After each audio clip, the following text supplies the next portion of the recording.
नमस्कार, स्वागत आहे तुमचं सर्वांचा युट्यूब चॅनल महाराष्ट्राची परंपरा आणि संस्कृती. मी आज आलोय मौजे बुरखोडी फाटी तालुका खटाव जिल्हा सातारा या ठिकाणी.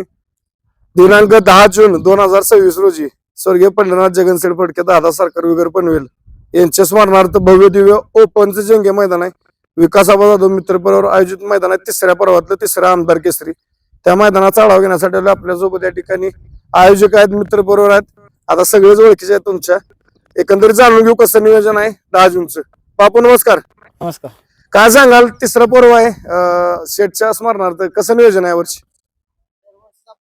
तिसरं वर्ष आहे की स्वर्गीय पंढरीनाथ फडके यांच्या स्मरणार्थ हे मैदान भरवलं आणि त्यांच्या नावाला अशा पद्धतीने नक्कीच. तर बापू आता बक्षीस स्वरूप रेषा आणि नियम कसे असणार आहेत? सॉरी 1,10,000 रुपये बर आणि त्याच्या अनुसरून जे कमिटीचे आपले बक्षीस रचना आहे त्याच्यानुसार बक्षीस आहे. बर पण बाकी नियम वगैरे कसे असणार बापू आता? हा नाव दोन नक्कीच. बैलगाडी मालकांना काय सांगाल फाटी बद्दल आता? पाटी आहे, बुरखोडी पाटी आहे. पाऊस पाणी सगळ्याला म्हणजे जाणाऱ्यांना, प्रेक्षकांना, व्यावसायिकांना सगळ्यांना एक नंबरचं रान महाराष्ट्रात. नक्कीच. पल्ला किती असणार बापू ओपनचं मैदान आहे? 950 फूट पडला आहे मराठीचं रान. बरं, ऑनलाईन नोंद कधीपासून चालू आहे? आजपासून ऑनलाईन नोंद चालू आहे. नक्कीच. बैलगाडी मालकाला काय आव्हान कराल बापू ऑनलाईन नोंदी संदर्भात? लवकरात लवकर नोंद करावी, कारण नोंदीची वेळ संपत येतो आणि नोंदीला घाई करण्यात येते. त्यामुळे लॉट बापू आपल्या मैदानाचे लाईव्ह लॉट 9 तारखेला रात्री जाहीर होणार का? हो 9 तारखेला रात्री जाहीर होणार. बैलगाडी मालकांना लक्षात घ्या, ओपन मैदान बुरखोडी फाटी 10 जून या मैदानाचे ऑनलाईन नोंद आज दिनांक 6 जून 2026 पासून 9 जून 2026 पर्यंत असणार आहे. 9 जूनला या ठिकाणी रात्री लाईव्ह लॉट जाहीर होतील. आदल्या दिवशी बैलगाडी मालकांनी नोंद करत असताना बापून जे सांगितलं, दोन्ही मालकांची नावं आणि दोन्ही बैलांची नावं हे कंपल्सरी टाकायला लागणार बापू. सिंगल नाव असलं तर काय करायचं ती बापू? पावती बाद केली जाईल. बघा, बैलगाडी मालकांना लक्षात घ्या, जर सिंगल नाव टाकलं आपण, फक्त पावती टाकलं की बाबा राहुल बापू जाधव कुशेगाव यांचा पक्ष एवढंच नाव असलं आणि दुसरं नाव नसलं तर या ठिकाणी आपली पावती किंवा या ठिकाणी आपल्याला लाईव्ह लॉट होईपर्यंत मुभा दिली जाईल. पहिलाच नाव सांगाय. मैदानात जर ऑब्जेक्शन आलं सिंगल नावाचं तर बापू काय कारवाई केली जाईल? म्हणजे गाडीला बादच केली जाणार आहे, पळूनच दिली जाणार. बघा, बैलगाडी मालकांना लक्षात घ्या, चुकून तुम्ही गट पास झाला, समजा बाबा संजय वादंडे खटाव यांची गाडी किंवा विजूभाऊ गवळेनेर यांची गाडी गट पास झाली आणि पावतीवरती एकच नाव असलं तर या ठिकाणी आपला निकाल रद्द केला जाणार आहे. दोन्ही बैलांची दोन्ही मालकांची नावं टाकूनच नोंद करा. बापू गाडी कमी जास्त आली बक्षीस सगळे रितसर जाणार का? हो, बक्षीस क्लिअर मिळलं जाईल. आणि वेगळे पण म्हणजे फक्त फायनलच नाही तर क्वार्टर फायनल, मेगा फायनल असे सगळ्या स्वरूपाचे बक्षीस आहेत. प्रत्येकी 2-2 ढाली आहेत आणि किती गाड्या कमी जास्त झाल्या तरी रक्कम पूर्ण मिळणार. मित्रांनो, आता ज्यांचं नावावरती स्मरणार्थ मैदान आहे स्वर्गीय पंढरीनाथ जगनशेठ फडके, बैलगाडी क्षेत्रातलं ज्यांनी खऱ्या अर्थानं म्हणजे इथं विक्रमी विक्री किंवा खरेदी केली, त्यांच्यापासून सुरुवात झाली घाटावरती किंवा विक्रीला, त्यांच्या स्मरणार्थ मैदान. त्यामुळे त्यांच्या नावाला साजलं असं मैदान संपूर्ण होणार आहे. आणि या ठिकाणी क्वार्टर फायनलला सुद्धा 10,000, 9,000 अशी सुंदर अशी रूपरेषा आहे. मेगा फायनलला सुद्धा 2-2 हजार रुपये असणार आहेत. मानाचे डाले. बैलगाडी मालकांना माझी विनंती आहे की आपण लवकरात लवकर ऑनलाईन नोंद करून या ठिकाणी आयोजकांना सहकार्य करायचे, जेणेकरून आदल्या दिवशी लॉट पडतील आणि मैदान वेळेत सुरू होईल. पावसा पाण्याचं काय अडचण नाही. या फाटीला पाऊस असला तरी काय अडचण येत नाही. बुरखोडी फाटी आपल्याला सगळ्यांना माहिती, महाराष्ट्रातली सगळी बैलगाडी मालक या फाटीवरती पळा येतात. आपल्यासोबत या ठिकाणी अखिल भारतीय खटाव तालुका बैलगाडी संघटनेचे अध्यक्ष रवी भाऊ आहेत, त्यांच्याकडून बाकी नियम वगैरे जाणून. रवी भाऊ नमस्कार. नमस्कार. काय सांगाल, आता 10 तारखेला ओपनचं मैदान आहे, पहिलं काय सांगाल बैलगाडी मालकांना नियमावली कशी असणार? बैलगाडी मालकाला मी आवर्जून एवढंच सांगतो की 26 तारखेला जी आपली अखिल भारतीय बैलगाडी संघटनेची मिटिंग झाली, त्या मिटिंगच्या नवीन नियमानुसार हे मैदान नवीन नियमानुसार होणार आहे. तरी बैलगाडी मालकांना माझं एवढंच आव्हान आहे की आता बापूंनी सांगितल्याप्रमाणे दोघांची एक पावते दोन्ही बैल मालकाला आपापली नावं टाकणं बंधनकारक आहे. बरोबर. परत बापू अध्यक्ष, खालच्या बाजूला सुट्टीच्या ठिकाणचं कसं कसं असणार आहे काय सांगा? हा बघा, सुट्टीच्या ठिकाणी जर हानमार केले निदर्शनास आलं तर काल जे आपण वडूजला निर्णय घेतला तालुका कमिटीनं वरिष्ठांनी, त्याच पद्धतीनं ती गाडी 100% बाद देण्यात येईल. बघा, बैलगाडी मालकांना लक्षात घ्या, आता सुट्टीच्या ठिकाणी काय बघतोय आपण मारहाण होते वगैरे, त्या संदर्भात पण सांगितलेलं आहे की जर तसं निदर्शनास आलं तर त्यांच्या सुद्धा या ठिकाणी योग्य तो निर्णय घेतला जाणार आहे. बाकी आता पावतीचं बघताय अध्यक्ष, पावतीचं 2-2 पावत्या चालू केल्यात, परंतु बरेचसे बैलगाडी मालक अजून सिंगलच नाव टाकतात, त्याबद्दल काय सांगाल? बैलगाडी मालकांना मी आवर्जून एवढं सांगतो, आपण पावती टाकताना दोन्ही पैरेकरांची आपापली नावं टाका. आणि जर चुकून जरी राहिलं, लाईव्ह लॉट काढताना ते समालोचक आणि आयोजकाच्या निदर्शन आलं त्यांनी तर बजवून सांगणं. आणि एवढं सांगून जर बैल मालक नाव टाकत नसेल, ती गाडी 100% बादच करण्यात येणार. बैलगाडी मालकांना लक्षात घ्या, आम्ही वारंवार का सांगतोय तर आता रोज मैदानावरती सुद्धा पुकारलं जाते, आपण नोंद करत असताना दोन्ही मालकांची दोन्ही बैलांची नाव आवर्जून टाका. आणि आपल्याला समजा लाईव्ह लॉट मध्ये जर सिंगल नाव असलं आणि दुसऱ्या मालकाचं बैलाचं नाव नसलं तर आपल्याला लाईव्ह लॉट होईपर्यंत मुभा असेल, आपण तोपर्यंत या ठिकाणी आयोजकाला फोन करून किंवा जे लॉट काढायचे समालोचक असतील त्यांना कॉल करून सांगायचे. त्यानंतर समजा मैदानात दुसऱ्या दिवशी तुम्ही गट पास झाला ना, ऑब्जेक्शन आलं तर तुमचा या ठिकाणी निकाल रद्द होणार आहे. मगाशी बापूंनी सुद्धा सांगितलेलं आहे. त्यामुळे माझी महत्वाची ही विनंती आहे बैलगाडी मालकांना, नोंद करत असताना दोन्ही नावं टाका. बाकी आता संघटने नियमानुसार मैदान आहे, कुठल्या प्रकारे अध्यक्ष आता आबांचं मैदान आहे, मित्र भरपूर आहे आबांचा, काय ओळख वशिला पाहुणार ओळख काय? आबांचं हे 3रं वर्ष मैदानाचं आहे. आजपर्यंत ह्या मैदानात ओळख वशिला अजिबात चाललेला नाही आणि इथून पुढे बी चालणार नाही. पण काय सांगाल आता अध्यक्ष, नवीन नियम जाहीर झालेत, कसे मैदान चालले आता खटाव तालुक्यातले एकंदरीत वातावरण? आता नवीन नियमावलीनुसार सांगचाल तर शासकीय नियमाप्रमाणे घालून दिलेल्या अटी आणि अखिल भारतीय संघटनेने घालून दिलेल्या अटी, या नियमानुसार इथून पुढे जेवढी खटाव तालुक्यात मैदान होतील त्याच पद्धती नियमावली घालून दिल्या नियमानच होणार. बैलगाडी मालकांना काय सांगाल आता अध्यक्ष ऑनलाईन नोंदी संदर्भात? ऑनलाईन नोंदी संदर्भात एवढंच सांगतो बैलगाडी मालकांना की मैदानाच्या आदल्या दिवशी तुम्ही संध्याकाळी 7 आणि 8 वाजेपर्यंत नोंदची घाई करता, तर तुम्हाला आजपासून नोंदणी सुरुवात करायला लावली, तुम्ही आता गाड्या का नोंद करत नाही?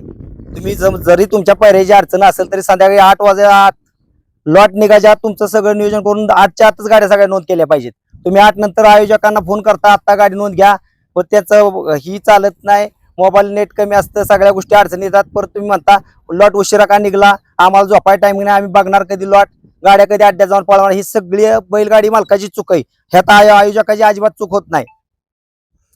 बघा बैलगाडी मालकांना लक्षात घ्या, आता ऑनलाईन नोंद करत असताना संध्याकाळी आदल्या दिवशी भरपूर गडबड होते. आता आम्ही लॉटला जातो, लॉटला गेलो बघत असतो, पावते पेंडिंग असतात, कारण पावते लिहून उरकत नाहीत लोकांना. एकदम जर पेमेंट 10-20 पावतेच पेमेंट आलं तर एवढे पावते उरकत नाहीत. त्यामुळे माझी बैलगाडी मालकांना विनंती असेल की आदल्या दिवशी जे आपण संध्याकाळी गडबड करताय ती जर सकाळपासून थोड्या जर पावते नोंद झाल्या टप्प्याटप्प्यात तरी संध्याकाळी वेळेत लॉट निघतील.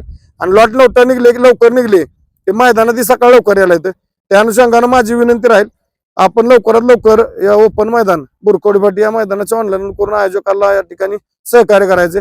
जात आपल्यासोबत विकास आबा आहेत, आयोजक मैदान त्यांच्याकडे थोडं जाणून घेऊ. आबा नमस्कार. नमस्कार. काय सांगाल बैलगाडी मालकांना? आता बापूंनी अध्यक्षांनी माहिती दिली, तुम्ही जाता काय आव्हान करायला ऑनलाईन नोंदी संदर्भात आणि लॉट संदर्भात काय सांगाल? नाही, बैलगाडीवाले मालकांनी तेवढे एक कळकळीची विनंती आहे, आज आणि उद्या 2 दिवसात गाड्या नोंद करून घ्या. कारण का गेल्या वर्षी असाच प्रॉब्लेम झाला, एकदम गाड्या परत मोबाईल चालत नाहीत, पावते नीट जात नाहीत, त्यामुळे सहकार्य करा. बर बाकी आबा आता बक्षीस रितसर सगळे दिली जाणार? बक्षीस पूर्ण दिले जाणार, कारण 3रं पर्व आहे, कारण दोन्ही बी वर्षी आपण बक्षीस क्लिअर दिले.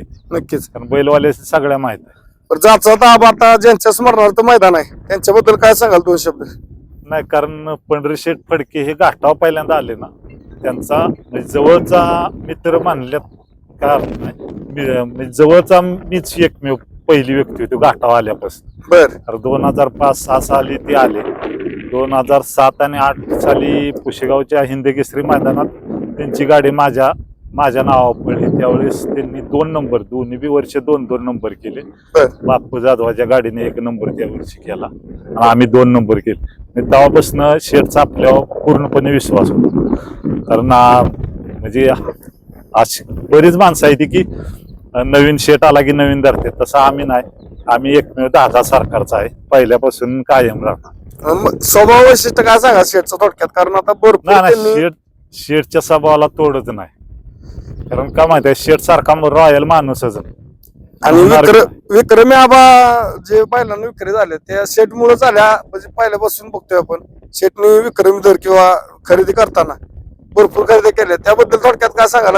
आज जे दर आहेत म्हणजे आज जे विक्रमी होतात त्याच्या मागे शेठचा काय हातभार आहे का?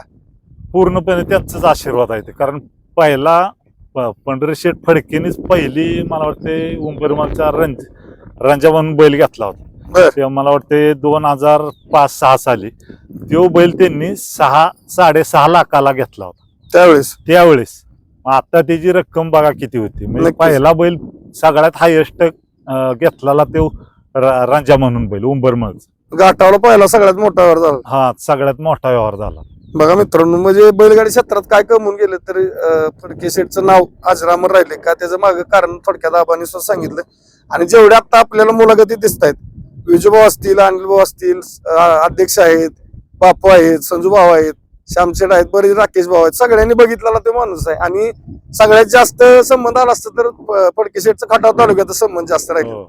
कारण फार्म हाऊस घाटामध्ये, वर्धनगडच्या घाटामध्ये असल्यामुळं पुशेगावचा सगळ्यात जास्त संपर्क राहिला. आणि सेवागिरी महाराजांच्या भूमीमध्ये आवर्जून शेठ बागा इकडे आलं घाटाव की पहिल्या दर्शनाला सेवागिरी महाराज. अजूनही त्यांची परंपरा, त्यांचे चिरंजीव गुरुनाथ शेठ फडके हे सुद्धा त्या ठिकाणी चालू होत आहेत. काय सांगाल आता तुमच्या मैदान सन्मान कोणाचा होणार आहे? मैदान सन्मान म्हणजे विशेष म्हणजे दादा सरकार यांचा बादल बॉस त्या बैलाचा, ज्या बैलानं स्वर्गीय पंढरी शेठ फडके यांच्या ते असताना 11 लाखाची रेस जिंकली. बर. त्या बैलाचा आपण सन्मान करणार आहे. नक्कीच. कारण त्या सन्मानासाठी आमच्या सेवागिरी देवस्थान ट्रस्टचे सुंदरगिरी महाराज आणि आमदार महेश शिंदे साहेब येणार आहेत. हा कार्यक्रम 4:30 वाजता होणार आहे मैदानामध्ये. हा मैदानामध्ये. कारण नक्कीच. 11 लाखाची ज्यावेळेस बादलनं रेस जिंकली त्यावेळेस शेठनी म्हणजे जे पैसे होते 11 लाख मिळाले ते गोरगरिबासनी हा या ठिकाणी 11 लाख वाटले होते. तर त्या माणसासारखा माणूस होणं शक्य आहे. बरोबर. मित्रांनो, आणि ज्या बैलानं नाव केलं शेठचं आणि 11 लाखाचा, आता मला वाटतं महाराष्ट्र ना हिंदुस्थानात माहिती आहे 11 लाखाचं शेठनी मैदानातच सगळ्यांना पैसे वाटलेलं. दिलदार मनाचा राजा म्हणून त्या माणसाची ओळख राहिली. आणि ती ओळख जोपर्यंत बैलगाडी शर्यत क्षेत्र आहे तोपर्यंत स्वर्गीय पंढरीनाथ जगनशेठ फडके दादा सरकार विगर पनवेल हे नाव आवर्जून घेतलं जाणार. कारण दोस्ती दुनियेतला राजा माणूस, वेळोवेळी सगळ्यांच्या सोबत उभा राहणारा राजा माणूस म्हणून ज्या माणसाची ओळख होती. खरं त्यांनी एक बैलगाडी क्षेत्र गाजवलं आणि बैलगाडी क्षेत्रातला काय एक रॉयल माणूस म्हणून अखंड महाराष्ट्राच्या मनावरती आद्य राज्य गाजवून गेलेला माणूस. हे नाव कधी संपणार नाही. हे नाव स्वर्गीय पंढरीनाथ फडके हे नाव कायम लक्षात राहणार बैलगाडी क्षेत्रामध्ये सर्वांच्या. आणि त्याच अनुषंगानं ज्या बादलनं काळ गाजवला त्या बादलचं या ठिकाणी बुरखोडी 10 जूनला बुरखोडी मैदानामध्ये सुंदरगिरी महाराज आणि आमदार महेशदास शिंदे यांच्या वतीनं सन्मान होणार आहे. तरी बैलगाडी मालकांनी ते आपण मोठ्या संख्येने उपस्थित राहून या मैदानात शोभा वाढवायची. जाता पुन्हा एकदा विनंती, ज्यांच्या नावावरती मैदान आहे तसंच नावाला साजलं असंच मैदान संपन्न होणार आहे त्या 10 जूनला. तरी माझी बैलगाडी मालकांना विनंती, आपण लवकरात लवकर ऑनलाईन नोंद करून आयोजकांना सहकार्य करा. पुन्हा एकदा सांगतो, पावत्या नोंद करत असताना दोन्ही बैलांची नावं टाकून नोंद करा आणि आयोजक कमिटीला सहकार्य करा. एवढं बोलताना थांबतो. धन्यवाद. जय हिंद, जय महाराष्ट्र, जय शिवराय. बाळूमामांच्या नावानं चांगलं.